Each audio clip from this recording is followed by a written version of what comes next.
शुरू करो, डालो बुनियाद, घर महल नजर आएगा।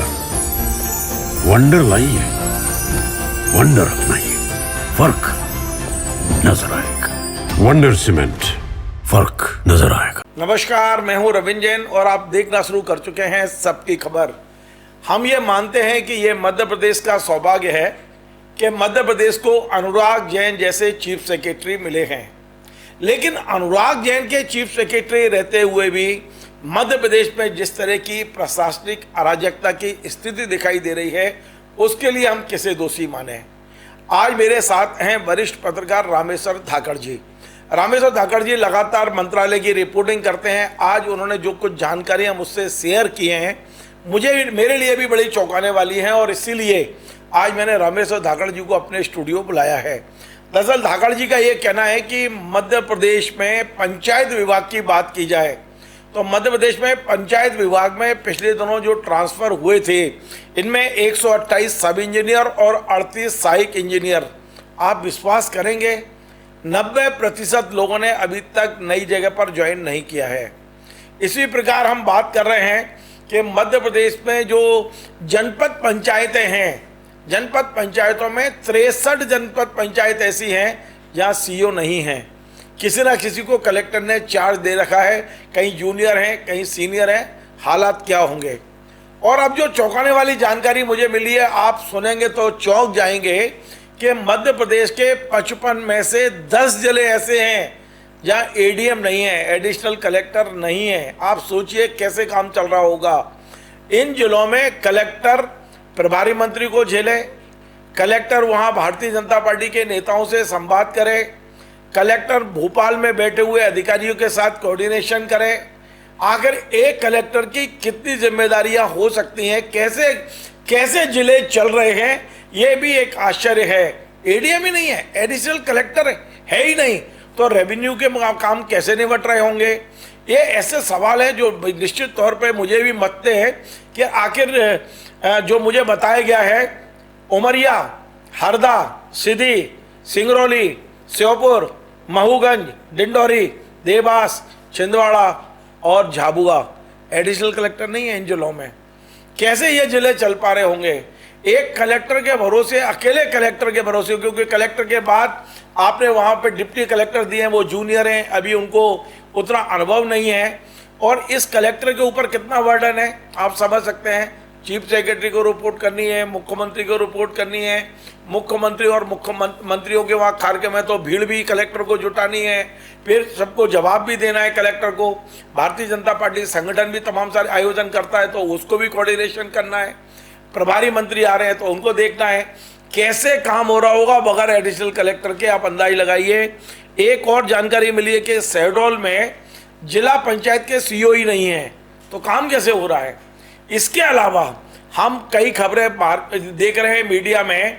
आपने पिछले दिनों देखा होगा कि सिया के चेयरमैन और मध्य प्रदेश पर्यावरण विभाग के प्रमुख सचिव के बीच में तलवारें खींची हुई हैं। कल प्रमुख सचिव ने सिया के चेयरमैन का ताला बंद कर दिया, ऑफिस बंद कर दिया, ऑफिस में ताला लटका दिया। मामला दुबई में सीएम तक पहुंचा, वहां से फटकार लगी, तब जाके ताला खुला। यहाँ पर खबर यह है कि कई विभाग के अधिकारी आपस में लड़ रहे हैं, एक दूसरे की शकल नहीं देख रहे हैं। ये इन तमाम सारी चीज़ों पे आज मैं बात करूंगा रामेश्वर धाकड़ जी से। हालांकि खबर तो मैंने उनकी थी जो उन्हीं के द्वारा आपको सुना दी है। अब उनसे समझते हैं कि आखिर बल्लभ वन का माहौल क्या है। और ये चूँकि पिछले 10-12 साल से वो बल्लभ वन जा रहे हैं, क्या ये पहले भी था या अभी ये ज़्यादा दिखाई दे रहा है। रामेश्वर जी, आपका बहुत बहुत स्वागत है। निश्चित तौर पर जिस तरह की खबरें आपने मुझे बताई और मैंने दर्शकों को बताई है, ये तो प्रशासनिक अराजकता जैसी स्थिति है। मध्य प्रदेश खुशनसीब है कि अनुराग जैन जैसे चीफ सेक्रेटरी मिले हैं, ईमानदार, और उनकी वर्किंग बताते हैं बहुत अच्छी है। लेकिन ये जो सब कुछ हो रहा है उसके लिए हम किसे जिम्मेदार माने। देखिए, लीगली तो क्या है कि जो मंत्रालय ही जिम्मेदार होता है, शासन का जो मुखिया है, प्रशासन का मुखिया उसके लिए वो जिम्मेदार है। क्योंकि अराजकता के जो बोली कि कुप्रबंधन है, मतलब मैंने प्रशासन का कुप्रबंधन है, कई जगह अपर कलेक्टर नहीं है, मतलब जो है अपर कलेक्टर एक प्रशासन की जिले में बड़ी कड़ी होता है और छोटे छोटे मतलब जो है कि आपके जनपद सी ओ क्षेत्र की जनपद के लिए बड़ा दायित्व आता है। कई पंचायत उसके अंडर में आती हैं। इस क्षेत्र में मतलब जो भी सरकार पैसा देती है डेवलपमेंट के लिए, इस समय बारिश चल रही है, कई जगह घर टूट रहे हैं, है ना, तो वो सब चीज़ें उसके लिए पैसा बटना, लोग अधिकारियों को पहुँचना है। इस समय जनपद की जिला पंचायत की बड़ी भूमिका रहती है। तो ये फील्ड में बड़ी दिक्कत आ रही है, मतलब ये भोपाल से देखने में, मंत्रालय देखने में बड़ा अच्छा लग रहा है, लेकिन फील्ड में जाके देखिए आप। अब इस सरकार ने चलाया था, स्कीम चलाई थी, मतलब जो शैक्षिक संस्था से पहले सभी उसके बच्चों के डॉक्यूमेंट्स कंप्लीट होने हैं, सरकार करानी हर साल होता है, लेकिन इस साल भी हुआ। इस बीच में ट्रांसफ़र पॉलिसी चली, आपके 47 दिन तक ट्रांसफ़र चले, तो लोग उसमें कोई ट्रांसफ़र यहाँ हो रहा है, कोई भोपाल घूम रहा है, कोई मंत्री के बंगले चक्कर लगा रहा है, कोई कहीं चक्कर लगा रहा है, अपनी अपनी व्यवस्था लगा रहे हैं, लेकिन उसमें कहीं ना कहीं लोगों के काम प्रभावित हुए थे। तो ग्राउंड स्तर पर जो स्थिति होनी चाहिए सामान्य तरीके से प्रशासन की, वैसी है नहीं है मतलब। लेकिन अभी आपने मुझे बताया था कि मध्य प्रदेश में परिवहन आयुक्त और परिवहन सचिव, इनके बीच में अबोला की स्थिति है, शायद कम्युनिकेशन नहीं है। और यदि एक विभाग के दो लोगों में कम्युनिकेशन नहीं है तो काम कैसे हो रहा है? देखिए बड़ी विडंबना है, मतलब जो है कि जो चर्चा है, मतलब जो है आपके, चाहे वो ट्रांसपोर्ट कमिश्नर ऑफिस हो, चाहे आपका मंत्रालय हो, चाहे अदर ऑफिस हो, जो परिवहन के जो हैं, परिवहन की स्थिति क्या है फील्ड में, वो सबको देखने को मिल रही है। वीडियो आते हैं, ट्रांसपोर्ट वाले आजकल जो ट्रक ऑपरेटर्स हैं वो भी कुछ बहुत समझदार हो गए हैं, वीडियो बनाते हैं, मतलब क्या क्या हो रहा है वो। लेकिन जो प्रशासन के यहाँ से पत्राचार नहीं मंगाना, जानकारी नहीं भेजी है, ऑफिशियल रूप से बोल दिया गया है, मतलब ये टीसी ऑफिस से नहीं आ रहा है। अभी जो हाई लेवल सेक्रेटरी की बैठक हुई थी परिवहन को लेकर, उसमें ट्रांसपोर्ट कमीशन नहीं थे, मतलब ये ट्रांसपोर्ट के दूसरे अधिकारी थे, लेकिन ट्रांसपोर्ट कमीशन नहीं होना एक बड़ा चर्चा का विषय भैया, वो क्यों नहीं हुए थे। एक और सवाल यही, आपने बताया था कि पंचायत विभाग में जो मंत्री हैं, कद्दावर मंत्री हैं प्रहलाद पटेल जी, केंद्र में मंत्री रह चुके हैं, और उनकी जो पीएस है दीपाली रस्तोगी, उन्हें भी बड़ा कठोर और सख्त अनुशासन वाला आईएएस माना जाता है। ये होने के बाद भी इस विभाग में जो 128 सब इंजीनियर और 38 सहायक इंजीनियरों के तबादले हुए, आप बता रहे हो कि 90% ने ज्वाइन ही नहीं किया। काफ़ी संख्या लोगों में रिलीव नहीं हुए। उसका जो है कि उसके जो आपका ग्रामीण यांत्रिकी विभाग जो होता है, उसमें कोई पोस्टिंग है, कई पंचायत आरईएस कहलाता है, आरईएस जो कहलाता है, इसको बोलते हैं कि जो विधानसभा में बात होती है कि आरईएस मतलब भ्रष्टाचार का विभाग है, मतलब कई अपोजिशन वाले पक्ष वाले नेता बोलते हैं कि वो आरईएस मतलब पूरा पैसा ढकार के, ऐसा विभाग उसके बारे में बोला जाता है। तो उसमें जो लोग लंबे समय से, कोई 10 साल से पोस्टेड है एक ही जगह, कोई 15 साल से, 20 साल से, इनको छांट के विभाग ने बाकायदा जारी की थी, विधिवत सूची जारी की थी जो प्रक्रिया के तहत। लेकिन उसके बाद में कई लोग कोर्ट जाने की तैयारी करेंगे, आज लोग कोर्ट में स्टे ले आए, सरकार पर शांत बैठी है, और उसमें जो इंजीनियर्स के टॉप लेवल का अधिकारी है, इसको बोलते हैं चीफ इंजीनियर वगैरह, वो उनमें इंटरेस्ट नहीं ले रहे, मतलब ये कि इनको विधिवत शासन के ऑर्डर का पालन कराया, इनको विधिवत रूप से इनको रिलीव किया जाए, उसमें कहीं कोई नहीं है। मतलब उसमें भयंकर अराजकता स्थिति है, मतलब शासन के ऑर्डर को वो मानने को तैयार नहीं है।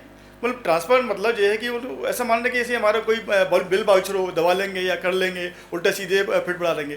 शासन के ऑर्डर की कम से कम वो इम्प्लीमेंट होना चाहिए। ये जो एचओडी है उसका, एएनसी होते हैं, उसकी जिम्मेदारी होती है, लेकिन एएनसी भी खौफ नहीं है। मतलब दूसरा ये कि उस विभाग की स्थिति, इस बार कहता हूँ कि जो प्रहलाद पटेल जी हैं वो बहुत अच्छे मंत्री हैं, उनको काफ़ी मतलब जो है कि कद्दावर है, वो अपने आप में तत्काल फैसले लेते हैं, उन पर कोई ऐसा साफ सुथरी छवि वाले मंत्री है। ऐसे उनकी जो प्रिंसिपल सेक्रेटरी हैं वो भी काफ़ी अच्छी है, डिस्ट्रिक्ट महिला है, मतलब जो उनके पास मतलब जो कोई फाइल पेंडिंग रहती है तत्काल एक्शन लेती हैं, ऐसे नो होता है, मतलब वो किसी पे मतलब सजा है, सजा मिलेगी, मतलब उस तरह की। उसके बावजूद भी लोगों में डर नहीं है। ये थोड़ा प्रशासनिक लेवल पे या निचले लेवल चिंता का विषय है। कितना एक वो है कि एक और अपन कह रहे हैं सख्त अधिकारी हैं, अनुशासन को मानती हैं, दूसरी ओर विभाग में अराजकता की स्थिति है।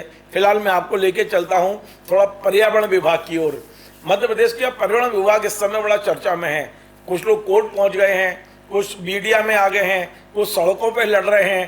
पर्यावरण विभाग के प्रमुख सचिव और पर्यावरण विभाग की एक बहुत बड़ी संवैधानिक संस्था सिया, इन दोनों के बीच में जो विवाद चल रहा है, मतलब उनमें क्या चर्चा है?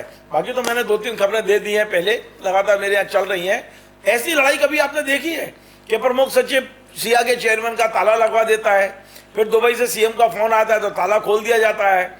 आज सुबह जब चेयरमैन पहुंचे तो वहाँ बिजली कटी हुई थी, बाद में सुना है कि बिजली जुड़ी है या बिजली चली गई थी, पता नहीं, लेकिन आज सुबह जब चेयरमैन वहाँ पहुंचे थे तो पूरे परिसर की बिजली कटी हुई थी। ये क्या चल रहा है? तो इसको यह समझिए कि कि बल्लभ भवन में स्टूडियो में बैठे हुए हैं आप और बाहर फिल्म चल रही है, बल्लभ भवन दर्शक दीर्घा में बैठा हुआ है, मतलब वो देख रहा है मतलब जब पूरा, क्योंकि अगर कुछ एक्शन होता तो मतलब जिस मंत्रालय से सरकार चल रही है वो खुद ही दर्शक दीर्घा में हो दर्शक गया, दीर्घा। कोई एक्शन के मूड में नहीं है। कहाँ और ये एक्शन होता है तो सिया की तरफ से काफ़ी पहले समय चिट्ठी आ गई, भैया गड़बड़ी हुई है, तो उसको सॉर्ट आउट करना चाहिए, उसका मतलब जो ये रूल्स क्या है उसको देखना चाहिए था, एक्शन लेना चाहिए था, लेकिन अभी तक हुआ नहीं है। हुआ नहीं तो ऐसा माना जा रहा है कि मतलब ये कि तो ये एक्शन लेने की जिम्मेदारी किसकी है, सीएम की, चीफ सेक्रेटरी की, या ये दोनों जने आपस में अखाड़े में लड़ झगड़ के फैसला कर लेंगे? देखो सीएम एक हाई लेवल पर है, हर चीज़ की जिम्मेदारी सीएम की नहीं होती, निचले लेवल पर एडमिनिस्ट्रेशन व्यवस्था जो होती है ना उसकी जिम्मेदारी होती है, जांच कराना है। सीएम थोड़ी देखे इन चीज़ों को, मतलब कि सीएम को नियम देखना है, वो जिम्मेदार की जो चीफ सेक्रेटरी को देखना चाहिए, principal head of the department वही है सब विभागों के। प्रिंसिपल सेक्रेटरी गड़बड़ कर रहा है तो भाई उसको चीफ सेक्रेटरी को देखना चाहिए। उसके बाद में सीएम के पास डिसीजन जाता है, मतलब सीएम के पास कोई मामला पहुंचा ही नहीं है कि इसमें ये पक्ष विपक्ष है, मतलब तो फिर सीएम कैसे जिम्मेदार होगा? जिम्मेदारी नीचे लेवल पे शासन मंत्रालय को उस पर संज्ञान लेना चाहिए, क्योंकि बदनामी होती है मतलब अदर, क्योंकि आजकल के सोशल मीडिया जमाना है, खबरें आ रही हैं कि लड़े हैं, पहले अखबारों में पहले पेज की खबर बनाई है, मतलब तो कहीं ना कहीं दूसरे राज्यों में एक सरकार की वो तो चल के आ रहा मतलब ये। चलो एक आखिरी सवाल और बड़ा मजेदार सवाल है, धाकड़ जी जरा ये भी बता दीजिए कि मध्य प्रदेश में पीएचई विभाग की मंत्री हैं संपतिया उइके, और संपतिया उइके के अंडर में आते हैं प्रमुख सचिव, प्रमुख सचिव के अंडर में आते हैं ईएनसी जिनका नाम है संजय अंधमान जी। वो अपनी मंत्री के संपत्ति की जांच के आदेश कर देते हैं। ये तो पराकाष्ठा है अराजकता की, और उनको नोटिस भी जारी होता है। कैबिनेट की बैठक में 20-20 मंत्री खड़े होकर विरोध करते हैं, लेकिन ये 20 मंत्री भी मिलके अंडमान के खिलाफ कुछ नहीं कर पाते, कोई कार्रवाई नहीं हो पाती। इसे किस रूप में देख रहे हो? ये देखिए, एक मतलब मंत्री के अंडर में जो अधिकारी है वो मंत्री की संपत्ति की, मंत्री के कमीशन खोरी की जांच के आदेश दे रहा है, और आज तक कोई कार्रवाई नहीं हुई। इसे किस रूप में लेते हो? देखिए इसमें दो उनको बचाना होता था, वही तकनीकी फॉल्ट था, मतलब एक क्या बोलते हैं ग्रामेटिकल मिस्टेक हो गई है, या जो क्लरिकल फॉल्ट हो गया। कायदे से जो पत्राचार शिकायत होती हैं, जब किसी के शिकायत हुई है उसमें एक क्वारी टाइप की होती है, मतलब जो वो आता है, लेकिन जो प्रमुख अभियंता ने जो पत्र नीचे भेजा था कि इसमें वो जो सब्जेक्ट डाला था वो उससे बोलते हैं कि मूर्ख था, मतलब अब अनुभवहीन, मतलब ये है कायदे से ये है कि ऐसे अधिकारी जो अपने विभाग के मंत्री के सब्जेक्ट आप कह रहे हो मूर्ख था, और मूर्ख व्यक्ति को आप ईएनसी बना रहे हो? ये सरकार का फैसला है कि उसको क्यों नहीं उठाया। जो आदमी इसको ड्राफ्टिंग नहीं आ रही है, अपने मंत्री के खिलाफ कुछ भी लिख रहा है, क्योंकि वो जो कोई भी कह सकता है कि शिकायत तो होना सरकारी व्यवस्था में एक आम बात है, मतलब वो जांच का विषय है, घोटाला हुआ नहीं हुआ, लेकिन जिस तरह से उसने पत्र की ड्राफ्टिंग करके नीचे भेजा था कि इसमें ये मंत्री के खिलाफ 1,000 करोड़ की घूस का मामला है, वो कतई उचित नहीं है। किसी भी सरकारी पत्राचार में ऐसा नहीं होता जो सब्जेक्ट में लिखा जाता है, तथ्यों की जानकारी मिल जाती, पत्र का संदर्भ दिया था कि इसकी जांच दिया है, लेकिन उसमें नोटिस दिया, नोटिस में सरकार क्या कर रही है ये अभी तो सामने आया नहीं। धाकड़ जी मेरे पास नोटिस की कॉपी आ गई है, उस नोटिस में लिखा ही नहीं कि आपने मंत्री के खिलाफ कुछ किया। नहीं है, नहीं वही नोटिस में ही नहीं लिखा, नहीं लिखा मतलब उस पर जब आरोप नहीं लगाए तो कार्रवाई क्या होगी? नोटिस तो चूंकि उसमें इतना फैल गया कि देखिए सवाल ये है धाकड़ जी कि 20-20 मंत्री कैबिनेट में खड़े हो रहे हैं और उसके बाद कार्रवाई नहीं हो रही। मंत्री ने कोई कार्रवाई की बात नहीं, मंत्री ने बोला नहीं, मंत्रियों ने कार्रवाई की बात कही है। मंत्रियों ने कहा है कि ऐसे अधिकारी को हटाइए जिसने मंत्री के खिलाफ जांच के आदेश दिए हैं, साइन किए, इस अधिकारी को हटाइए। कैबिनेट की बैठक में कहा है मंत्रियों ने?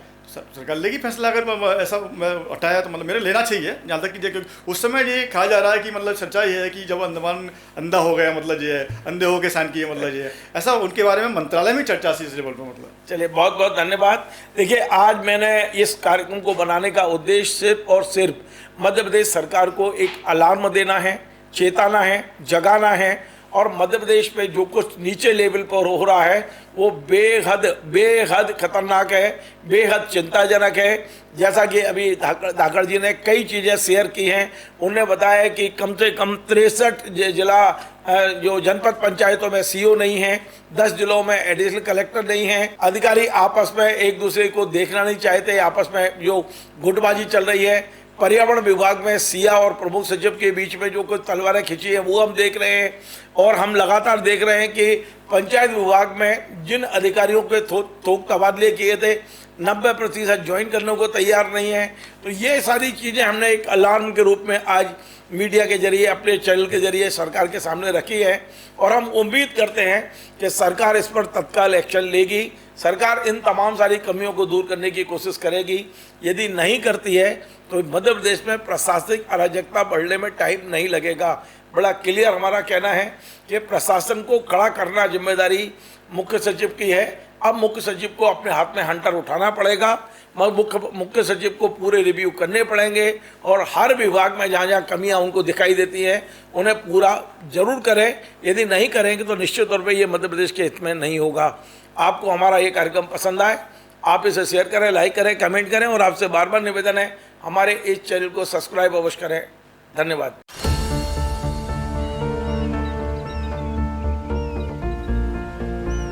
जो बनकर मेरा हमसफर आएगा सिर्फ उसी को फर्क नजर आएगा। शुरू करो, डालो बुनियाद, घर महल नजर आएगा। वंडर लाइए, वंडर अपनाइए, फर्क नजर आएगा। वंडर सीमेंट, फर्क नजर आएगा।